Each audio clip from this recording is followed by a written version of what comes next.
Amém, queridos. Então vamos hoje meditar, tentar concluir hoje, a introdução da Epístola aos Hebreus. Eu disse para vocês que eu tenho uma expectativa muito grande em relação à exposição dessa epístola. Ela tem causado mudança de vida onde quer que tenha sido pregada, e eu tenho uma expectativa muito positiva e muito grande em relação a nós aqui.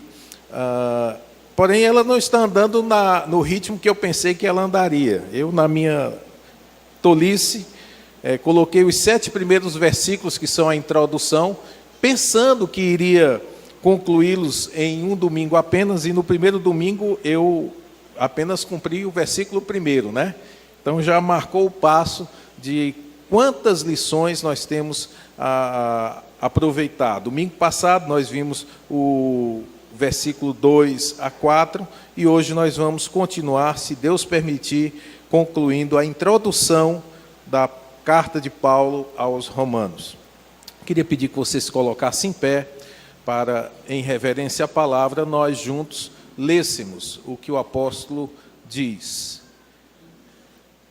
Paulo, servo de Jesus Cristo, chamado para apóstolo, separado para o evangelho de Deus, o qual antes prometeu pelos seus profetas nas santas escrituras acerca de seu filho, que nasceu da descendência de Davi, segundo a carne, declarado Filho de Deus em poder, segundo o Espírito de santificação, pela ressurreição dos mortos, Jesus Cristo, nosso Senhor. Pelo qual recebemos a graça e o apostolado, para a obediência da fé entre todas as gentes pelo seu nome, entre as quais sois também vós chamados para serdes de Jesus Cristo. A todos os que estáis em Roma, amados de Deus, chamados santos, graça e paz de Deus nosso Pai e do Senhor Jesus Cristo.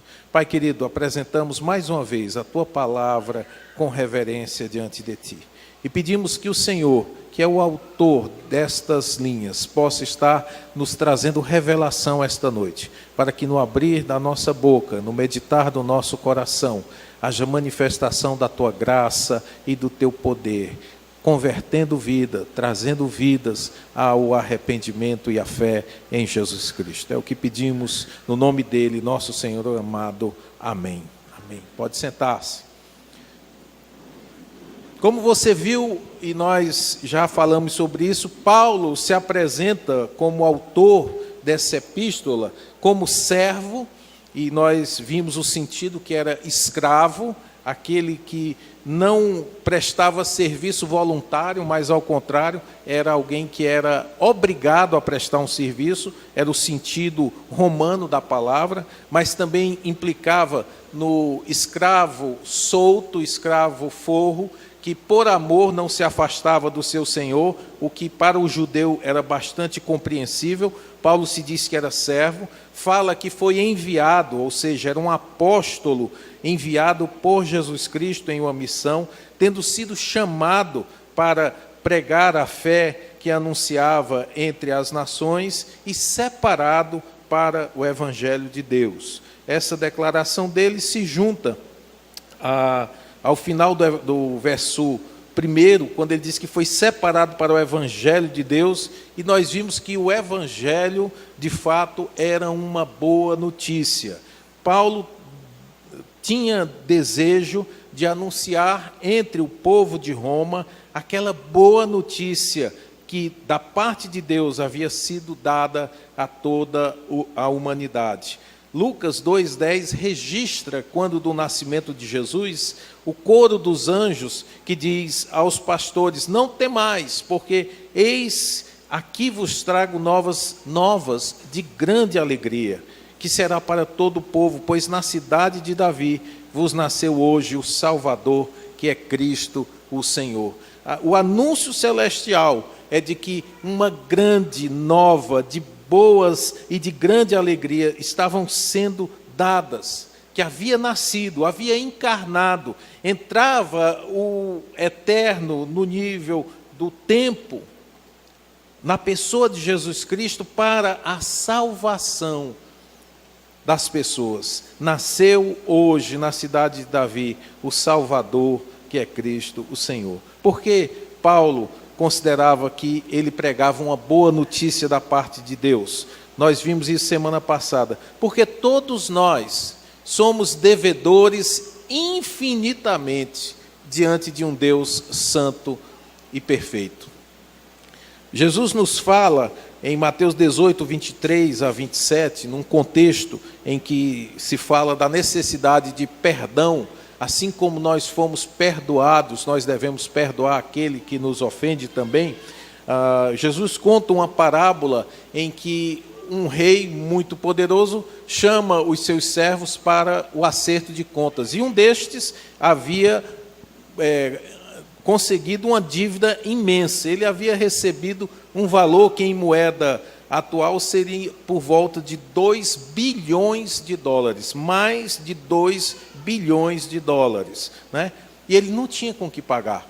Não tinha com que pagar, foi então ordenada a sua prisão, a prisão de sua família, mas aquele homem se jogou aos pés do rei, do seu credor, e pediu misericórdia, e foi atendido. Exatamente este texto nos mostra o fato de que, assim como aquele homem devia uma soma incalculável, nós também, aos olhos de Deus, pelos nossos pecados, somos infinitamente devedores. Nenhum de nós pode, por si só, prover o pagamento pelo nosso pecado, por aquilo que fizemos contra a majestade celestial. A dívida é impagável. E porque somos devedores diante de Deus, Deus se apresenta como alguém que está irado. Você às vezes tem ouvido muito falar em um Deus gracioso, em um Deus amoroso, em um Deus que estende a mão, mas a Bíblia também mostra o fato de que Deus é um Deus que se ira todos os dias. Deus é um Deus que não está satisfeito com o pecado da humanidade. Romanos 1,18, que nós, com a graça de Deus, iremos chegar lá, diz: porque do céu se manifesta a ira de Deus sobre toda a impiedade e injustiça dos homens que detêm a verdade em injustiça. Deus está irado. Um dos grandes autores puritanos do século XVII escreveu um sermão tão poderoso, Pecadores nas mãos de um Deus irado, que na apresentação deste sermão, a ênfase à ira de Deus foi tamanha e tremenda, que quando ele dizia que os homens estão a um passo do nada de serem jogados no inferno, por causa desta ira de Deus, muitos se seguravam nos bancos, se seguravam nos postes, com medo de serem de fato jogados ali no poço do inferno. Deus está irado. E o Evangelho se torna uma boa notícia, porque Deus enviou Jesus Cristo para salvar e não para condenar o mundo. Você pode imaginar isso. Eu sei que alguns detêm grandes somas nos bancos em débito. Se de repente você tivesse uma quantia no seu cartão de crédito que já se tornou impagável, se você tivesse uma conta no banco que praticamente tomasse todo o seu salário, ou se você devesse a um agiota que não deixasse de cobrar o que ele julgava devido, e aparecesse alguém e dissesse: junta tudo que você está devendo aí, bota tudo no papel, eu vou pagar sua dívida. Como você se sentiria? Esta é uma boa notícia, né? Inclusive, se algum dos irmãos quiser me dar essa boa notícia, eu estou disposto a recebê-la graciosamente, né? Estou pronto para recebê-la. E foi exatamente o que Deus fez com você. A sua dívida no banco celestial era tão alta e tamanha que você jamais conseguiria pagar. Mas Deus, que é rico em misericórdia, por causa do seu muito amor com que nos amou, enviou Jesus Cristo, não para condenar o mundo, mas para que o mundo fosse salvo por ele. Jesus saldou a dívida em favor daqueles que lhe seguem. 2 Coríntios 5,19 diz que Deus estava em Cristo, reconciliando consigo o mundo, não imputando aos homens as suas transgressões. Por isso que o apóstolo Paulo diz que não se cansa de anunciar este evangelho, porque é de fato uma excelente notícia. Você que estava alienado de Deus por causa da sua conduta, por causa dos seus próprios erros, por causa das suas escolhas ruins, Deus resolveu reconciliar-se com você, fazendo com que a ira dele, a justa ira dele, fosse depositada não sobre você, mas sobre um substituto, Jesus Cristo, o justo. Deus, por fim, este evangelho é uma boa notícia.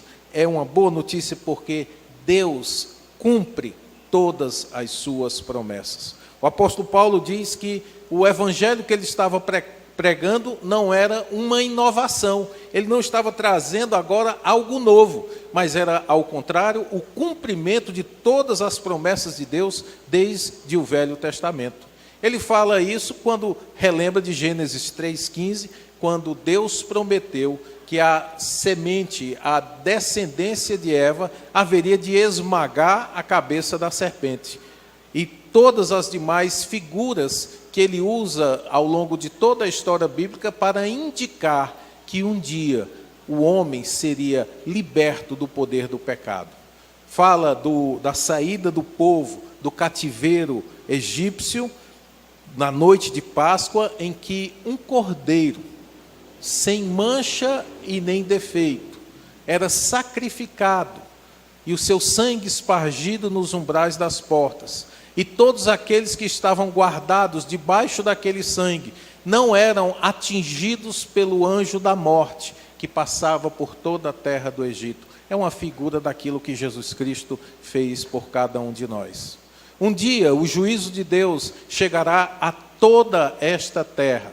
Não apenas o juízo pessoal concretizado na vida de cada pessoa que morre, mas um juízo escatológico e universal, em que Deus haverá de trazer todas as pessoas diante do seu trono.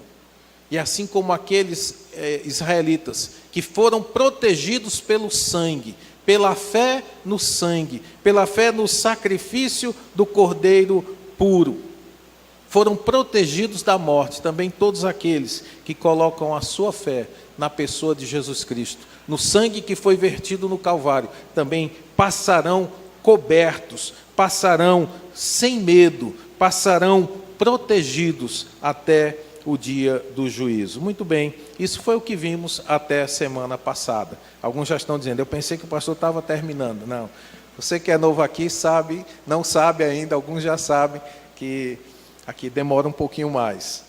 Nós vamos hoje ver exatamente os versos 5 a 7, que dizem, pelo qual, Jesus Cristo, pelo qual recebemos a graça e o apostolado para a obediência da fé entre todas as gentes pelo seu nome, entre as quais sois também vós chamados para serdes de Jesus Cristo. A todos os que estáis em Roma, amados de Deus, chamados santos, graça e paz de Deus, nosso Pai, e do Senhor Jesus Cristo. É interessante, queridos, que nesse versículo 5, e aí nós começamos realmente a pensar hoje, nesses 3 versículos designados para a nossa noite, nesse versículo 5, o apóstolo nos lembra de uma coisa bastante interessante. Ele diz que recebera a graça e o apostolado através de Jesus Cristo. Com certeza, para nós é algo simples de se ver, mas não deve ter sido simples para o apóstolo Paulo dizer isso. Por quê? Ele recebera graça. Graça é favor não merecido. É algo que Deus nos dá sem nós termos feito nada para merecê-lo. É um presente, é uma dádiva. E o apóstolo Paulo pode dizer de uma forma bem clara e de uma forma bastante segura que ele fora recebedor de uma graça imensa. Se nós acompanhamos a história do apóstolo, sabemos que ele era uma das pessoas mais iradas contra o cristianismo. Ele odiava cristãos. Ele perseguiu a igreja de Cristo no seu nascedouro. Ele perseguia, prendia, torturava pessoas para que negassem Jesus Cristo, para que negassem a fé. Aquele homem, fazendo na sua ignorância, inclusive pediu autorização para deixar Jerusalém, se dirigir a Damasco, para caçar ali aqueles que estavam se dedicando a seguir a Jesus Cristo. Já conheceu alguém assim? Aquela pessoa que não se preocupa apenas com a sua própria vida, mas quer dar conta da vida alheia. Não basta ele achar que está certo, ele quer fazer com que os outros sejam do jeito dele, e se não forem, devem ser destruídos. Ele hoje seria talvez um radical islâmico, né? Ele seria aquela pessoa pronta a matar aqueles que não confessassem a sua fé como ele cria ser possível. Esse homem que concordou com o martírio do primeiro cristão. Estevão foi apedrejado até a morte, e Paulo fazia parte do grupo que resolveu apedrejá-lo. Ele, diz a Bíblia, colocaram as vestes, as túnicas aos pés de Paulo. Ele foi como a pessoa que guardou aquelas túnicas dos que estavam apedrejando até a morte Estevão. Paulo tinha sangue cristão nas mãos. Agora veja que coisa interessante. Ele diz: através de Jesus Cristo eu recebi graça. E essa é a história de cada um de nós. A graça e a verdade, diz o apóstolo João, vieram através de Jesus Cristo. Deus revela o seu amor para conosco, pelo fato de haver Cristo morrido por nós, sendo nós ainda pecadores. Algumas pessoas ficam preocupadas porque não ouvem no culto evangélico, no culto cristão evangélico, qualquer menção a outro santo ou a outra pessoa. E eu quero deixar bem claro isso: por mais importante, por mais venerável que seja qualquer outro cristão que já existiu na face do planeta Terra, ninguém é merecedor de menção no culto público senão Jesus Cristo. Foi Ele que morreu por nós. Foi Ele que deu a sua vida em nosso lugar. Ele é a segunda pessoa da Trindade. Ele é quem está assentado à direita de Deus Pai Todo-Poderoso, intercedendo por mim e por você nesse momento. Não há espaço na nossa boca, não há espaço na nossa liturgia para qualquer outra devoção, por mais especial que seja, senão a pessoa de Jesus Cristo. Mas isso, pastor, é bastante radical. É apenas o que a Bíblia diz. A Bíblia diz que há um só Deus e um só mediador entre Deus e os homens, Jesus Cristo. O mediador é aquele que se coloca no meio, entre pecadores, condenados e um Deus santo. Jesus Cristo se coloca no meio. Por isso nós falamos dele, pela graça que ele revelou. E o apóstolo Paulo tem um certo deslumbramento. Ele que era merecedor da morte, ele se vê agora não apenas alcançado por Jesus, mas comissionado por Jesus. Ele recebeu a graça e o apostolado. A missão de levar Jesus Cristo aonde dantes não fora anunciado. E quando ele escreve aos Romanos, o seu interesse de fato era formar uma base, uma central missionária ali em Roma, para que ele pudesse se deslocar para a Espanha.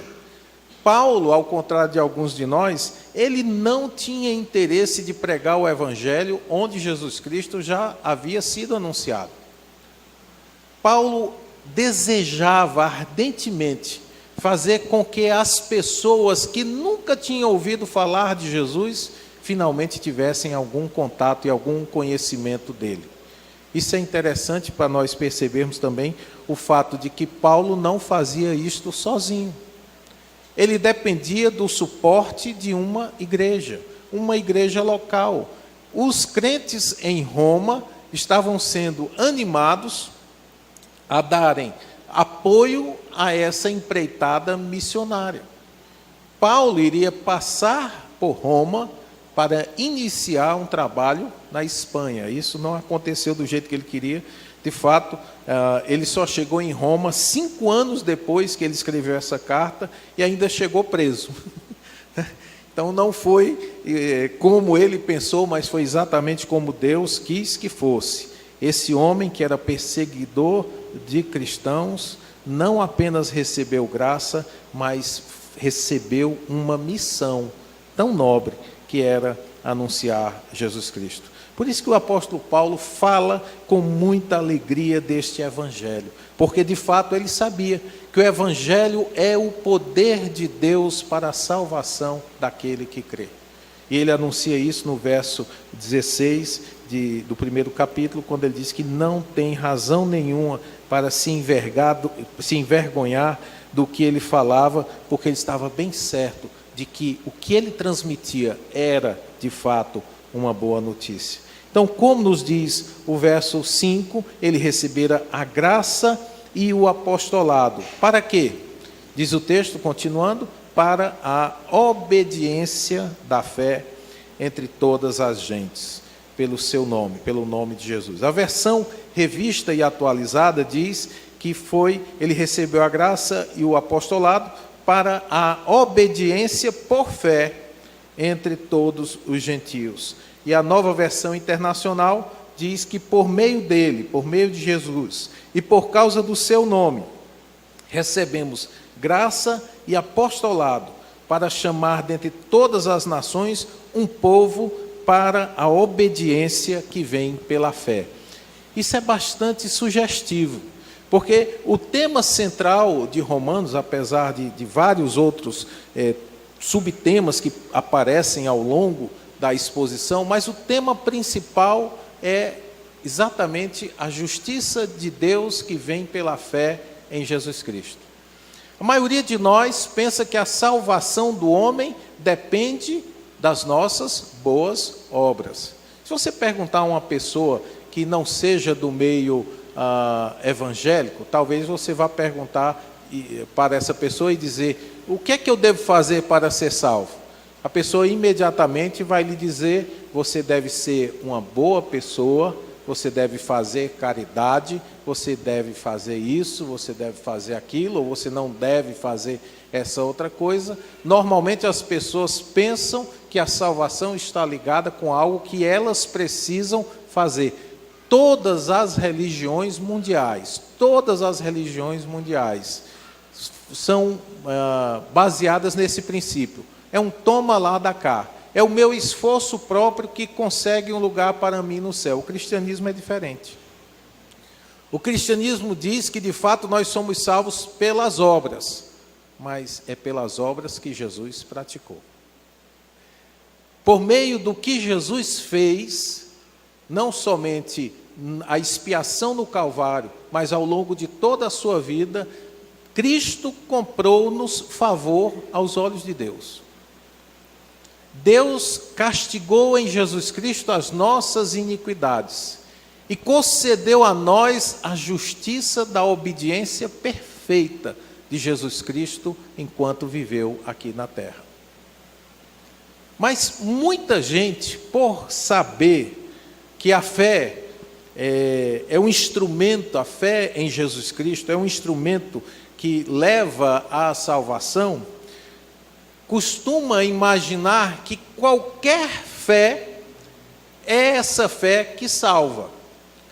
E o apóstolo Paulo já começa a dizer que ele recebeu a missão do apostolado para a obediência da fé. Ele começa, de certa maneira, a vacinar os seus leitores sobre um conceito que ele pregaria no futuro e que poderia ser mal interpretado. de que alguém é salvo pela fé somente, e que não importa a prática posterior de obras de justiça. Ou seja, ou você é salvo pela fé, ou você não é salvo de forma alguma. Contudo, a fé que nos salva não é uma fé morta. Tiago vai exatamente nos dizer isso. Você quer saber, quer fazer um teste se a sua fé é a fé que salva? É muito simples. Veja o rastro que ela deixa. Veja o que você produz na sua vida. Veja como a sua fé se porta. E eu poderei dizer se a sua fé está viva ou se está morta. E esse conceito, irmãos, ainda hoje é necessário ser pensado.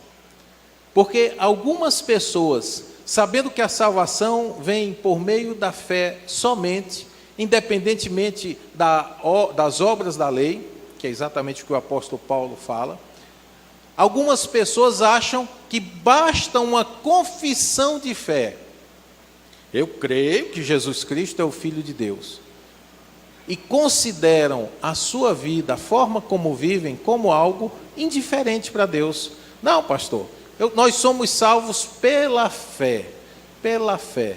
Meu irmão, se você crê em Jesus Cristo, mas a sua vida não reflete a pureza de Jesus Cristo, deixe-me deixar bem claro para você, você está indo para o inferno, sabendo que Jesus Cristo poderia salvar você.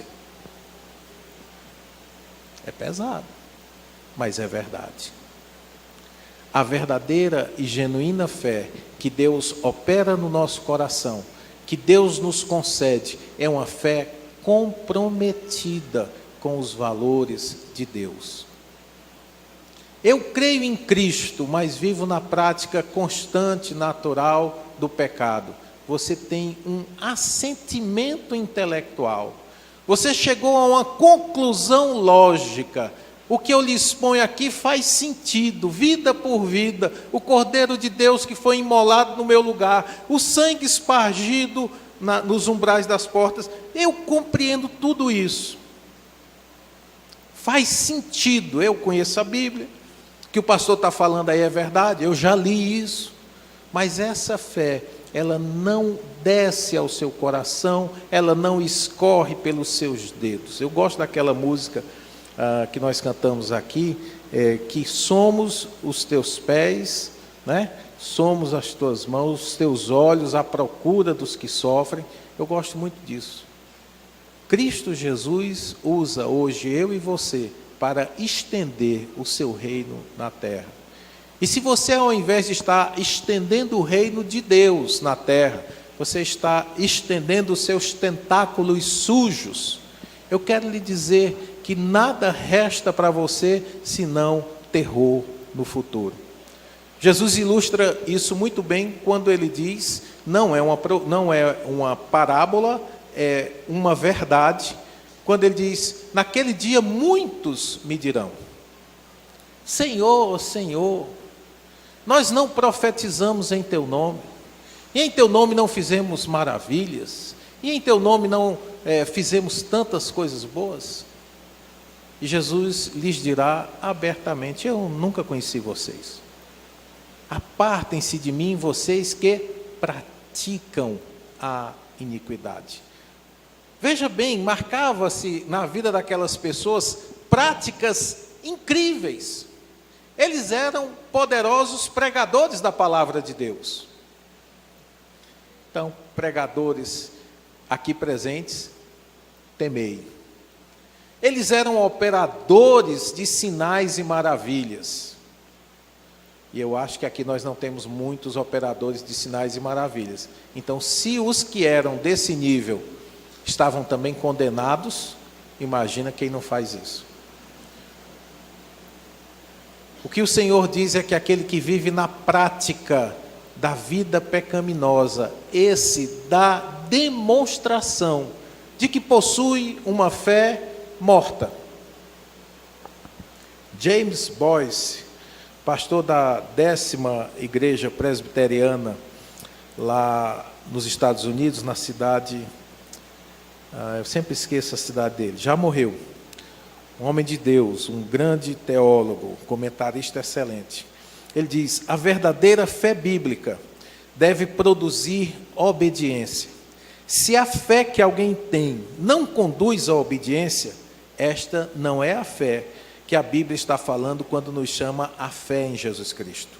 Pode ser um assentimento intelectual elevado, mas não é uma fé viva. E aí o apóstolo Paulo nos alerta. Ele foi chamado em missão para anunciar um evangelho que demanda obediência. Obediência. O que é que o evangelho requer de nós? Você poderia me dizer? Vamos supor que eu não conheço nada de Bíblia e eu chegasse para você e dissesse: rapaz, e o que é que o evangelho quer que eu faça? O que é que Jesus Cristo quer que eu faça para que eu possa ser salvo? O que você responderia para essa pessoa? Os textos bíblicos se amontoam. Você vai ver agora isso aí. Mateus 3:1, João Batista fala: e naqueles dias apareceu João o Batista, pregando no deserto da Judéia e dizendo: o quê? Arrependei-vos, porque é chegado o reino dos céus. Mateus 4,17, desde então começou quem? Jesus a pregar e a dizer: arrependei-vos, porque é chegado o reino dos céus. Marcos 6,7, quando o Senhor chamou os apóstolos e os designou para irem pregando a mensagem deles, veja qual é: e chamando a si os 12, começou a enviá-los a 2 e 2, e deu-lhes poder sobre os espíritos imundos, e saindo eles pregavam que se arrependessem. Atos 3,12, depois da cura de um coxo, o apóstolo Pedro aproveita aquela oportunidade para anunciar Jesus, e o texto bíblico diz: e quando Pedro viu isto, disse ao povo: homens israelitas, por que vos maravilhais disto? Ou por que olhais tanto para nós, como se por nossa própria virtude ou santidade fizéssemos andar este homem? E ele conclui a sua mensagem dizendo: arrependei-vos, pois, e convertei-vos, para que sejam apagados os vossos pecados, e venham assim os tempos do refrigério pela presença do Senhor. O apóstolo Paulo, ao discursar no Areópago, ele diz: e Paulo estando Paulo no meio do Areópago, disse: homens atenienses, em tudo vos vejo um tanto supersticiosos. E aí ele vai anunciar que viu lá o templo, o altar do Deus desconhecido. E ele, muito esperto, ele já diz: é esse aí que eu estou anunciando a vocês. Esse Deus que vocês não conhecem, é o que eu vim anunciar.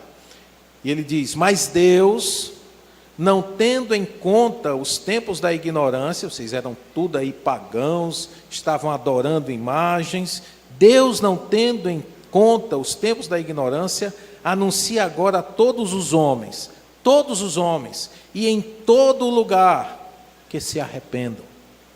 Porquanto tem determinado um dia, em que com justiça há de julgar o mundo, por meio do homem que destinou, e disso deu certeza a todos, ressuscitando-o dentre os mortos. Se alguém lhe perguntar: o que eu preciso fazer para obedecer este evangelho? A resposta somente é uma: arrependa-se.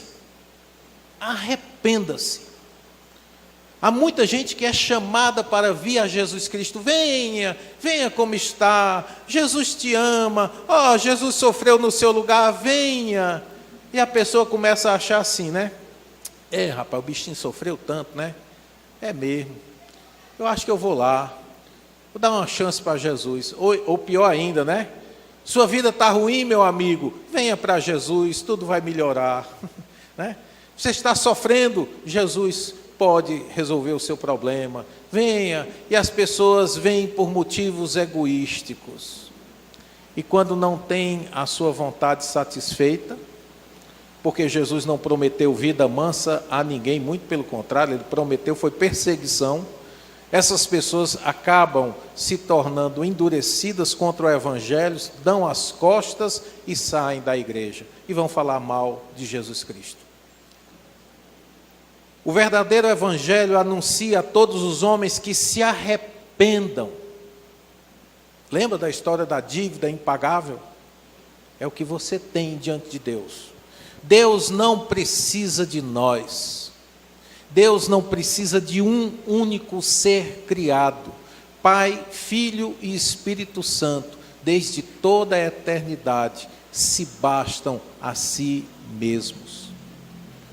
Se existe qualquer outra coisa fora de Deus, só existe porque Deus quis que existisse, porque Ele quis, não porque Ele precisava. E muita gente acha que o chamado do Evangelho é para dar uma chance para você ser feliz. É para que você dê crédito e venha se juntar a Jesus Cristo. O chamado do Evangelho é uma ordem, arrependa-se. João Batista pregou arrependimento, Jesus Cristo pregou arrependimento, o apóstolo Paulo, o apóstolo Pedro, todos eles eram o falar comum da igreja primitiva.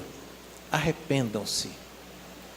E esta noite é o mesmo anúncio que é feito, é o mesmo evangelho que foi prometido nas santas escrituras pelos profetas. É que Deus amou o mundo de tal maneira que deu o seu Filho unigênito para que todo aquele que nele crê não pereça, mas tenha a vida eterna. Pastor, como é que eu posso crer nesse Filho de Deus? Comece arrependendo-se dos seus pecados. Eu disse aqui já algumas vezes e repito, uma das coisas mais tristes que eu ouço é quando alguém famoso na televisão e alguém faz aquela pergunta que eu considero estúpida e alguém mais idiota ainda responde: você se arrepende de alguma coisa? E a pessoa cheia de si diz: rapaz, eu não me arrependo de nada, eu me arrependo do que eu não fiz. Correndo, como diria meu professor de português, correndo às escâncaras para o inferno.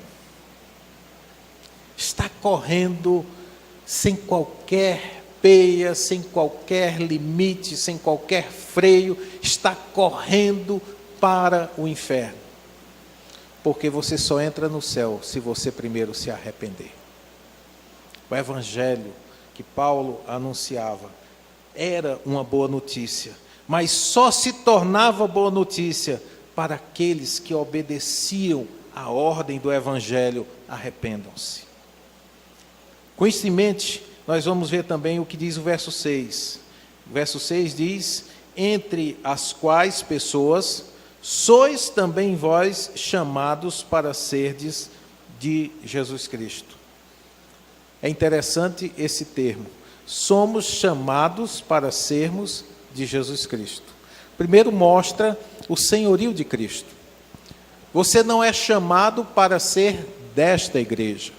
Você não é chamado para ser desta religião, desta denominação, deste povo. Você é chamado para ser de Jesus Cristo. E Jesus Cristo se reúne dominicalmente em vários lugares por todo o mundo. Esta igreja e nenhuma igreja possui ascendência sobre você. É uma comunidade de fé, um local de graça, paz e misericórdia. Mas Deus não só fala aqui neste lugar. Deus está falando de várias maneiras. E felizes aqueles que ouvem o chamado do Evangelho verdadeiro. Porque hoje em dia o Evangelho está misturado com tanta coisa que a gente não sabe mais nem se diz assim: procura uma igreja evangélica. Porque tem gente que se diz evangélico, está pregando um evangelho do toma lá da cá. Você tem que fazer para merecer Deus olhar para você, né? Olha para mim, eu estou fazendo tudo, estou desesperado, olha para mim. É mentira. Em Jesus Cristo você não somente foi enxergado, como você também é amado. Quando o apóstolo Paulo diz que os cristãos de Roma também tinham sido chamados para ser de Jesus Cristo, ele lembra a esses cristãos que eles deveriam se aproximar de Jesus nos termos de Jesus, que é consequência da necessidade do arrependimento. Tem muita gente que quer ser de Jesus, mas de acordo com o que acha correto. Não, eu até gosto lá da igreja, é legal, mas tem isso aqui que eu não gosto. Quando o pastor fala que a gente tem que deixar o pecado, eu já não gosto. Eu estou tentando ainda, mas não consegui. Está tentando não, irmão. Irmão não, amigo. Você não está tentando não. Porque se você estiver tentando, a graça de Deus vai ser suficiente para te dar força, para você olhar na cara do diabo e dizer, não, obrigado. Morri para isso, agora eu sou uma nova criatura. Não sou mais guiado pelos meus desejos pecaminosos. Agora eu posso olhar na cara do inferno e dizer, eu não vou fazer. Eu não preciso fazer. E muita gente quer ser de Jesus, mas quer ser de Jesus de acordo com a sua própria vontade. Não, o apóstolo Paulo, ao nos dizer que a ordem da fé, que a fé depende da obediência, ou ela se expressa em obediência, e a ordem do evangelho é o arrependimento, ele quer dizer claramente, você é chamado para ser de Jesus, seguindo o padrão que Jesus quer que você siga.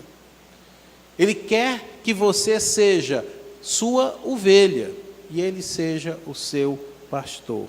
Como todos querem escapar da condenação, mas muitos querem dizer a Cristo como desejam escapar. Isso certamente não vai funcionar. Entre todos aqueles que foram chamados para ser de Jesus, nos termos de Jesus, a estes, nos diz a palavra de Deus, Deus os recebeu. E Paulo se dirige a ele como sendo amados de Deus e santos. Algumas traduções dizem que são amados e são chamados para serem santos. O que isso quer dizer? Primeira coisa maravilhosa, meu irmão, aquela pessoa que estava excluída do rol de amizade de Deus, por causa dos seus pecados, ela agora é chamada de amada. E que notícia maravilhosa nós poderíamos receber desse Deus. Deus ama você. E não apenas ama, como muitos de nós aprendemos a amar, por algum tempo, ou enquanto nos é interessante, ou enquanto as coisas estão sendo feitas do meu jeito. Porque o apóstolo Paulo descreve o amor de Deus como sendo algo que jamais tem fim. O amor jamais acaba. E em Romanos capítulo 8, nós vamos ver isso também, se Deus assim permitir, ele diz que nada pode nos separar do amor de Deus que está em Cristo Jesus. Nada. Não existe nada que você possa fazer que faça Deus deixar de amar você, àqueles que estão em Cristo Jesus. Aqueles que se arrependeram, aqueles que são chamados para ser de Jesus, aqueles que obedeceram o chamado do Evangelho, a estes o apóstolo Paulo deixa claro, não existe coisa nenhuma que possa se intrometer entre o meu amor e você, entre o amor de Deus e você. São amados de Deus e também são chamados para a santidade. Santidade para nós hoje em dia é um conceito estranho. Ser santo é ser separado para o louvor de Deus. Os objetos do culto, eles tinham o caráter de santos, porque eles não eram objetos que servissem a um outro propósito, senão para o serviço da casa de Deus. E essa é a ideia que nós devemos trazer para nós. De todos os 7 bilhões de seres humanos do mundo, Deus escolheu alguns para serem seus em particular. Todos os seres do mundo prestam reverência, prestam obediência, querendo ou não querendo, porque um dia todo o joelho se dobrará ao nome de Jesus. Todos estão debaixo da ordem de Deus, mas há alguns, Deus hoje os chama para serem especialmente destinados para o seu louvor. O que você acha disso? No meio de 7 bilhões de pessoas, Deus resolveu chamar você pelo nome. Você se imagine aí numa fila imensa, em busca de um tratamento com um médico muito famoso. Você imagina chegar nessa fila e ter umas 250 pessoas na sua frente. E de repente aquele médico abre a porta do seu gabinete e diz: eu vou atender você agora. Eu quero você agora no meu gabinete. Deus olhou lá dos céus e escolheu você, que se arrependeu, que se aproximou de Cristo nos termos dele. Deus escolheu você para ser separado especificamente para o louvor da glória dele. Isso é ou não é uma grande honra? E tem muita gente que não liga. Tem muita gente que despreza. Quantas pessoas têm o privilégio de vir a uma igreja, ouvir uma pregação, contribuir, orar, participar da ceia, e depois sai por essas portas e vive como se Deus não existisse. Que desperdício, que desonra a tudo que Deus já fez por nós. Deus nos chamou para sermos dele, propriedade exclusiva dele, separados de toda a sujeira do mundo, para sermos colocados como vasos na casa do Senhor, transmitindo e sendo utilizados para o louvor da glória de Deus, transmitindo a bênção do conhecimento de Deus a outras pessoas. Se são amados de Deus, se são santos ou foram chamados para serem santos, a conclusão do apóstolo Paulo é que deseja a estas pessoas graça e paz. Graça e paz da parte de Deus e de nosso Senhor Jesus Cristo. A graça não é algo que nós recebemos apenas na eternidade para a salvação, é algo de que precisamos todos os dias da nossa vida. Jesus diz em João capítulo 15, sem mim nada podeis fazer. Nós temos uma necessidade constante e diária da graça de Deus. Muita gente tropeça nisso. Começa bem, começa crendo na graça, começa vivendo na graça, mas começa depois a viver a vida cristã na base do legalismo. Deixa de acreditar que Deus resolveu amar você e que acha que Deus só vai se interessar por você se você fizer isso, aquilo e aquilo outro. Acaba tornando a graça de Deus em uma desgraça, porque ela não serve para você. E o apóstolo Paulo diz: eu desejo a vocês graça, graça para serem salvos, graça para continuarem vivendo. A paz que o apóstolo deseja não é a paz da ausência das guerras, muito pelo contrário. O apóstolo Paulo foi um homem que viveu por muitos anos debaixo de perseguição. Ele diz: eu já me acostumei, eu já sei viver com todas as circunstâncias da minha vida. Eu sei passar fome, eu sei o que ter de comer, eu estou preparado para viver de qualquer coisa. E aí ele diz aquela famosa frase de Filipenses capítulo 4, versículo 13, posso todas as coisas naquele que me fortalece. Aí alguém vai interpretar e muda o sentido da frase e diz que você agora é quase um semideus, pode fazer qualquer coisa se você usa Jesus Cristo como seu amuleto. E não é. Na realidade, o sentido ali é dizer que a pessoa está preparada, inclusive, a não ter, a passar fome, porque ele é sustentado pela graça de Deus. O apóstolo Paulo, quando nos fala de paz, ele está pensando na paz que Jesus disse, em João 14, 27, deixo-vos a paz, a minha paz vos dou. Não vou-la dou como o mundo a dá. Não se turbe o vosso coração, nem se atemorize. Vivemos uma época em que até mesmo cristãos são vencidos por temores e por ansiedades. Eu conversava com alguém hoje e falava sobre isso.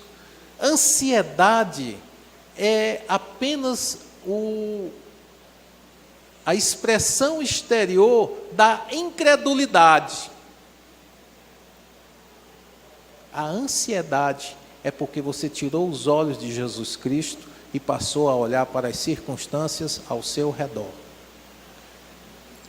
Isso é muito bem ilustrado naquela situação em que o apóstolo Pedro estava no barco com os demais discípulos, não é? E Jesus vem andando sobre as águas. E quando ele chega em determinado momento, o Senhor vem andando, eles gritam com medo, e Jesus diz, não tem medo não, fica frio aí pessoal, sou eu. E Pedro diz, se és tu, dize que eu vá caminhando sobre as águas. E Jesus diz, venha. E Pedro desce e vai caminhando sobre as águas. E eu acho bastante interessante o texto do Evangelho, quando diz que ele começou a perceber, Pedro começou a perceber a força do vento, começou a perceber a ferocidade do mar e começou a afundar. Ele tirou os olhos de Jesus Cristo e passou a olhar as circunstâncias que o cercavam. E ele pensou, nunca ninguém antes andou no mar. Eu estou andando no mar agitado, no meio da noite, com vento forte, com onda forte. E a sua fé se esvaiu e ele começou a afundar. Mas o Evangelho nos mostra também a reação de Pedro e a de Jesus. Diz o evangelista que quando Pedro começou a afundar, ele disse, Senhor, socorre-me, salva-me. E Jesus, estendendo a mão, o tomou e o trouxe de volta e levou em segurança ao barco. Sim, somos nós. A paz que Jesus Cristo quer nos dar é aquela que lança fora o nosso temor do futuro.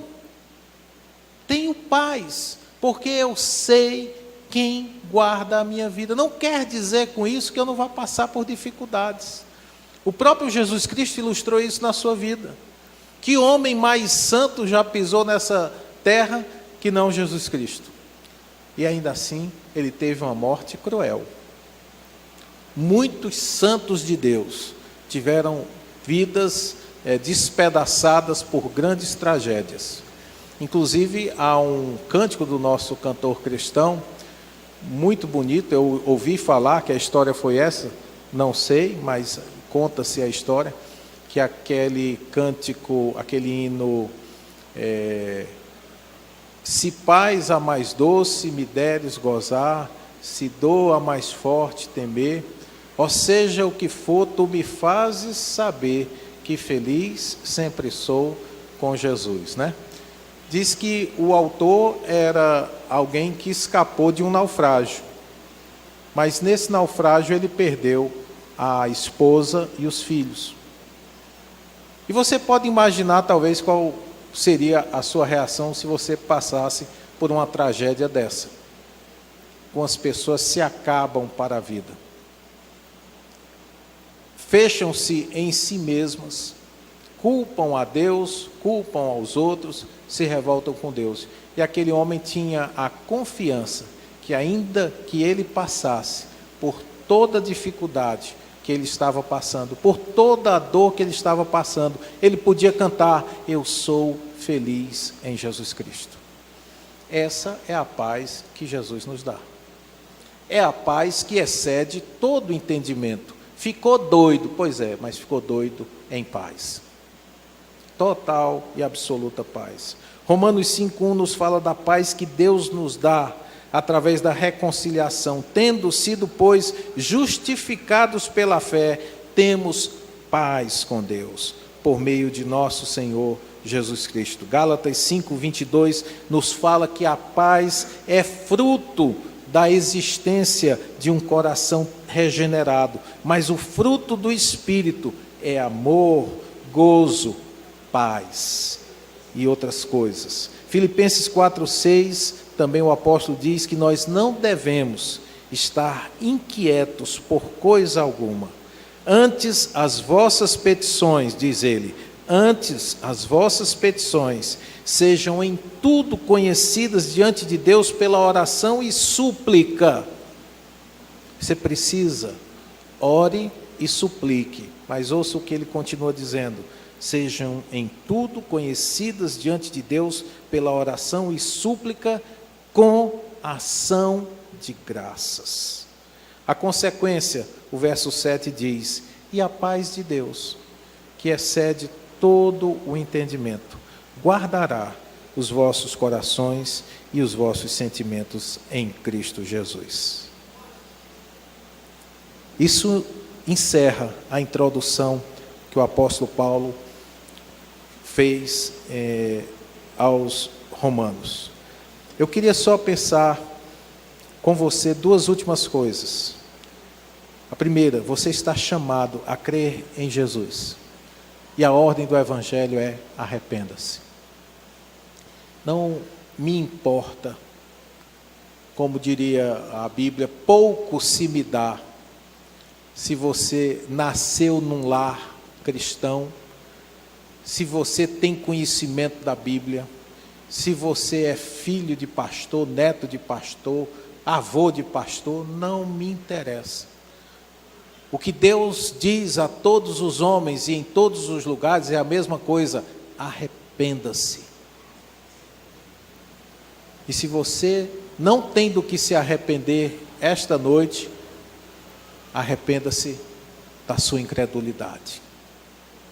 Porque não há nenhum justo, nenhum só, diante de Deus. Você não pode pensar em evangelho, você não pode pensar em participar da família de Deus, sem passar primeiro pela humilhação do arrependimento. Você não será aceito aos olhos de Deus se você não se humilhar diante dele primeiro. A Bíblia diz que Deus resiste aos soberbos, mas dá graça aos humildes. Quanto mais você endurece a nuca e não se baixa, quanto mais os seus joelhos são duros para não se ajoelharem, ainda mais Deus resistirá contra você. E Deus sabe como moer um homem. Deus sabe como moer uma mulher. Não entre em questão com Deus, porque você vai perder. Arrependa-se.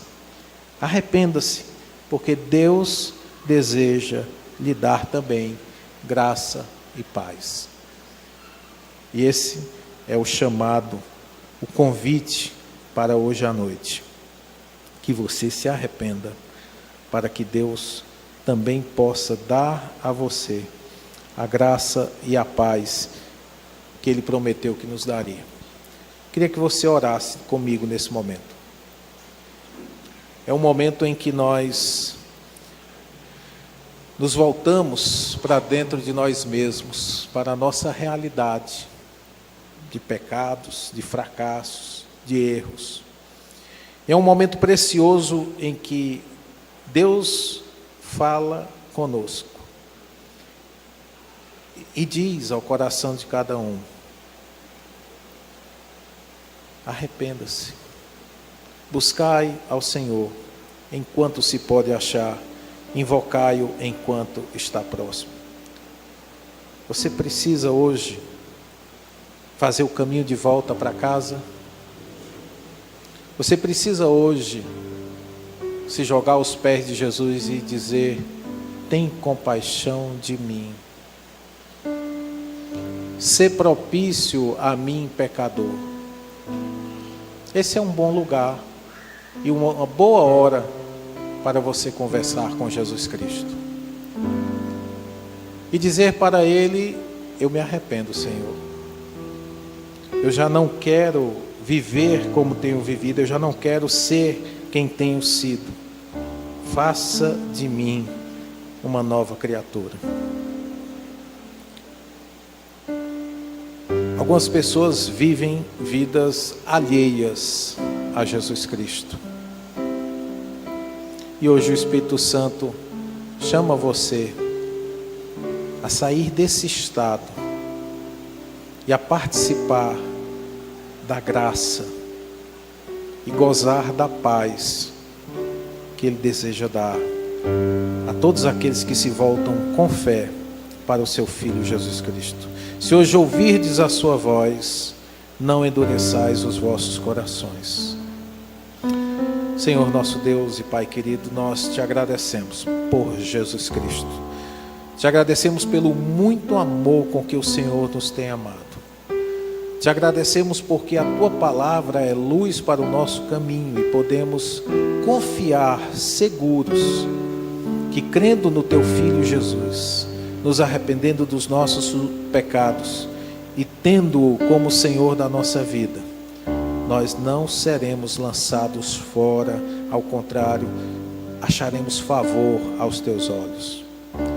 Deus amado, nesta noite em que tantas pessoas ouvem a mensagem simples do Evangelho, a boa notícia de que Jesus Cristo veio ao mundo salvar pecadores, eu te peço, pelo muito amor com que o Senhor nos tem amado, salve pecadores aqui esta noite. Ajude aquele que está lutando, talvez com um problema de religião, está se debatendo, porque o Evangelho já tocou o seu coração, mas ele está lutando com a liturgia exterior. Com o que fazer?